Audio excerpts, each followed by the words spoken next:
All right, I think we're live now. It always takes 2 seconds. Like I told you before, I always comment on that. Yep. Hey, everybody. I have my good buddy, Shawn Swaim here of Shawn, the SEO Geek. He is the SEO Geek. And also a very good friend of mine. He's also a colleague of mine on a lot of projects. So we go way back. So let's get this party started. Yeah. Ooh, I like the deep. Excellent. I like the deep voice. Let me move this microphone down a little bit here. There we go. Look at that. I got on a boom arm and everything. All right. Yeah, In three. you're official. I'm official. I got the headphones. Oh, I'm the real deal. I want to be you when I grow up. Aww. All right. In 3, 2, 1. Hey, everyone. Welcome to another episode of the Entrepreneur's Enigma podcast. Today is a very special episode. I have my good buddy, Shawn Swaim, on the program.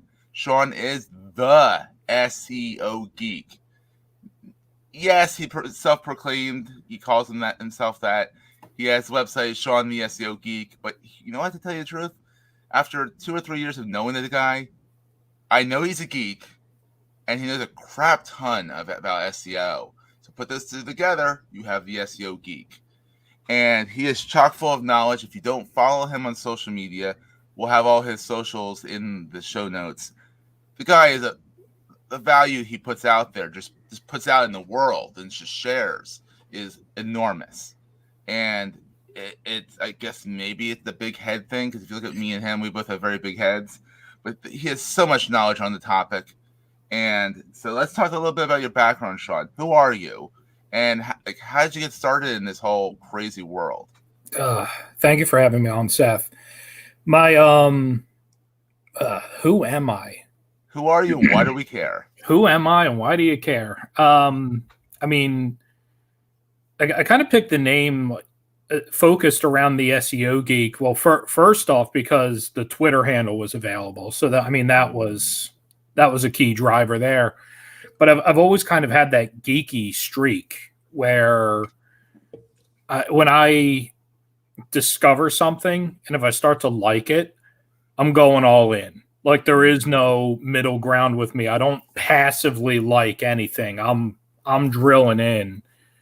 And I found myself into the world of SEO exactly by that. I kind of I had some herbal self-medicating remedies over my early years. So to keep my mind occupied, I learned how to code websites. It just seemed like a fun thing to do. Became obsessed with that naturally. Mm-hmm. And then somebody asked the question, what's this weird thing? I just paid you all this money to rank my website. To build my website. Now, how do I get it ranked on Google and have it generating business for me? And it was that moment that was just kind of like, shit, I don't know. I don't know what the let's figure it out. Exactly. That's awesome. And you did spend some time in-house, so you have like the entrepreneurial streak, but you also did work for One SEO and NetElixir. Yep. So tell us about some time. Tell us about the times in-house. Like, I mean, how'd that go? Yeah, both of those agencies allowed me to, kind of function as an entrepreneur, if that makes sense. So, early in the days I was employee number 6 at One SEO. Wow. So, being there was really beneficial because I got to see like, hey, this is what growth actually looks like. I was freelancing before that, and it was kind of like, oh yeah, you get a project here and there, and that's exciting. But geez, like to see like a true sales team at work, learn how to build processes, do all that stuff, build teams, and that was excitement unlike anything else. And I was there for about 3 years, and then got tapped by a recruiter that was working on behalf of NetElixir. Oh, wow. And that was even more insane because they're based out of India and the U.S., right? Yeah, they're India, U.S., and U.K. Oh, wow! So they're kind of all over the place.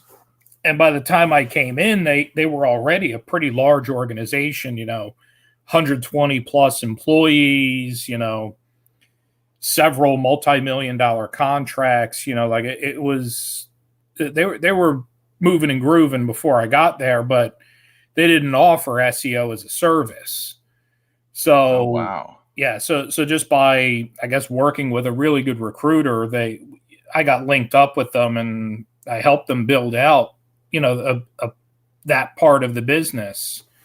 And yeah, it kind of went on from there. We got to the point that it was, I was no longer the right fit there, and it was totally cool. And then, kind of got to the point where it was, I had gotten let go from there.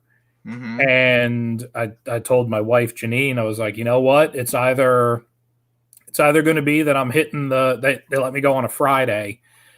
It was kind of like, I'm taking the weekend. That was considerate. On Monday, I'm going to either, hit the ground running and get a new job, or I'm just going to start my own thing like I've always wanted to do. That's the thing, that you always wanted to do your own thing. So it was your chance. That was, so there's the mantra of, nothing happens to you, everything happens for you. Mm-hmm. And it was, at the moment, it was kind of like, oh man, what the hell am I going to do?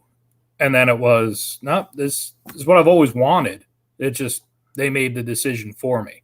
Everything happens for a reason. Absolutely. But, even if you have to sit there for a while and think about it. Yeah. What is that reason? There is a reason for it, 100%. It's fantastic. So pretty much you ventured out into the entrepreneurial world. I mean, you did it a little bit before you went in-house. You did in-house for a while, and then it was kind of made up for you. You're like, all right, I'm going to do entrepreneurial again. And what made you decide to go like headlong into SEO? And I mean, were you still doing websites at the time, or like what was your plan? Like, what was your thinking? What was going through that big head of yours that Monday? Yeah, so what I had come off the heels of was working with very large companies. Like I'm not to like gloat or anything like that, but I'm one of few SEO consultants that can say you have brands in your home right now that I've worked on the SEO for. That's pretty cool. So I came off the heels of that, and being all before the age of 30, working with these monster brands, and then now kind of in a position where it's like, all right, I don't have these contacts, I don't have the network, I don't have the ability to do trade shows and all that. Mm-hmm. I'm starting at the ground level here. Mm-hmm. So it was kind of like, all right, well, what I do have is the experience of knowing what big brands do with their marketing. Maybe I can take that to smaller local businesses. So that's where things started. It was, I was kind of doing anything that would pay in the beginning, I think, like most entrepreneurs do. And then, just started drifting into the mode of providing SEO and website design. And then I drifted towards specializing in, and I'm jumping forward 3 years here. But, moving into, getting, doing SEO for e-commerce businesses was really where I kind of landed. Mm-hmm. Just again, if you're going to go geeky, dig in. E-commerce websites are more complex. So, go for it. You went for the more complex thing. That's awesome. Yep.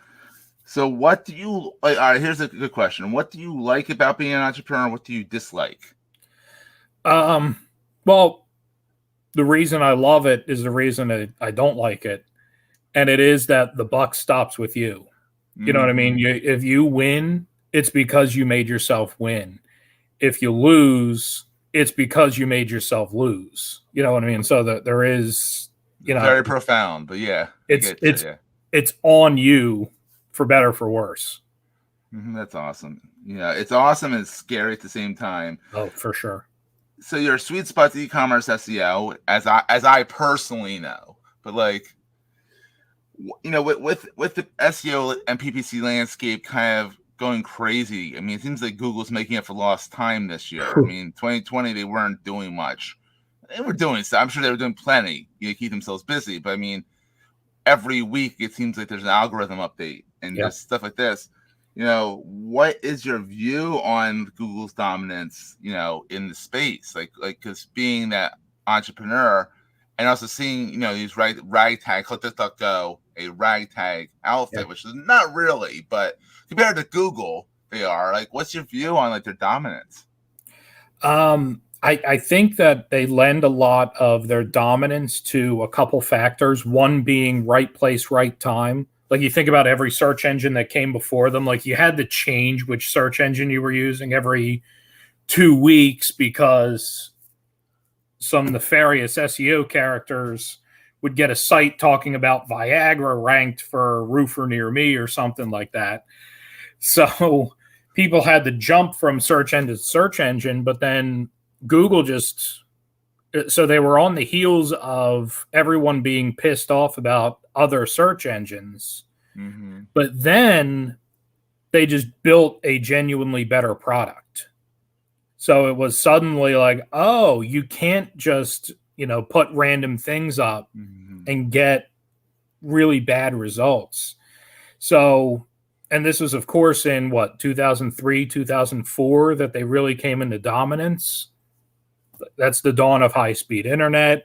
That's the dawn of like everyone's starting to lead. It's the dawn of social networks really starting to come out. So, you kind of have the dawn of everybody depending on the internet, for lack of a better word, for where they're going to spend the majority of their time. So they position themselves perfectly where they could become the verb. The verb, and then they became the verb to Google. You don't say to Bing. You don't say to Bing or to DuckDuckGo. By the way, that doesn't run off the tongue very easily. To DuckDuckGo. Yep. But I mean, what's your future? What do you think the future is for like Bing, which is like 6%, and DuckDuckGo, which is like 1%, or not even that? What's your thought on this? Yeah, so this might make me sound cynical or whatever, but I think Bing's real growth is going to come because they're tricking people into using it because it looks so much like Google. Mm-hmm. It's the default search engine of the default browser of the default computer that everyone buys. A lot of defaults there, yeah. And it happens to look like Google. So people think I talk with clients periodically where they think they're Googling something. It's like, oh no, I'm not number 1 on Google for this. I'm number 5. It's like number 5 on Bing. So let's look at what browser you're using, and like, oh goodness, I can't even believe blah blah blah blah blah. So, and Bing's not that bad. To their credit, Bing is not that bad of a search engine, but they're not Google. They're not. Yeah, correct. And DuckDuckGo, I think where they're gonna come in is there is a very strong sentiment around privacy right now. People are abandoning Facebook left and right because they're genuinely and rightfully so concerned about their privacy. So as people come to realize that, it's like, oh, the same thing that creeps me out and skeeves me out about Facebook, Google's doing the same. I think it's probably worse because they have more track record. So I think as people realize that this is the reality of the internet, more people will jump over to DuckDuckGo, start exploring different things like different VPNs. I think that's kind of where things are headed because people they're freaked out. We're not that far removed from an internet-free age. So people that have come to like using social media remember a time when it wasn't there. Even we do. I mean, we're like you're like a mid millennial, and I'm an old millennial. But like, right, I remember AOL, like the beep boop. Absolutely. And I think yesterday, so the day that we're recording this, of course, yesterday was the big Facebook outage. Yeah. And I talked to a handful of people, and it was kind of like, it wasn't too bad. It was kind of a nice day. I didn't go down any rabbit holes or anything like that. I just kind of got my work done and, and lived. I realized how much I look at Instagram during the day. Yeah. I never realized I look at it that often. It might be for a split second, but my thumb, when I go open my phone, I click on Instagram. My thumb goes doink right there. It's hilarious. Yep. So yeah. So here's another thing, because you're a daddy to a really awesome little guy. What's it like being an entrepreneur with a family? Whew. You know, it's the hardest juggle that you could ever imagine. It's because I made a commitment that I don't want to be one of them dads that's just, not there for ball games and not there for the milestones and all that. So, just being honest with yourself, I guess, would be the first step, but knowing that actions are going to have to follow what that truth is. So whatever you commit your true north to be, you're going to have to be ready to, like, all right, if I'm not going to miss the first steps, I'm not going to miss, this, whatever, you have to be ready to say, like, okay, if that's the case, and I'm still committed to growing my company, that means after he goes to bed, I'm going to have to take that hour and invest it in something else that's going to help the business continue. Yeah, I mean, there's a lot of work-life balance that goes on, Yep. And, it's just, I mean, I know for a fact I have an 8-year-old. I mean, you have a little guy. I have an 8-year-old, and it's just like, how much time can I commit to him? How much time can I commit to my wife? How much time do I commit to my business?